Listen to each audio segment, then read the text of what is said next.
Во овие 7 месеци имаме катастрофално здравство кое што постојано пропаѓа. Имаме човек кој што беше во времето на ДУИ СДС министер за здравство.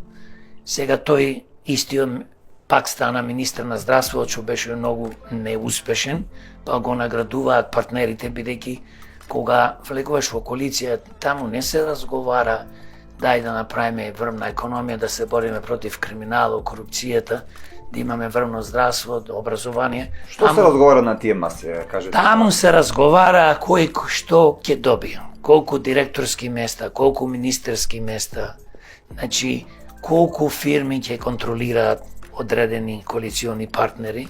Поточно кажано, таму никогаш не се разговара дај луѓе да седнеме да средиме криминалот. Значи не кој што може, не кој што сака. Јас сакам ова, затоа кадри, тоа не е важно, дајте ми го мене тоа место, ако ве сватив. Па видите таму, еве погледнете по министерот. Значи човекот нема појма од здравство. Да, тој е по професија лекар, но беше ни покаже дека ништо не направи добро за здравство.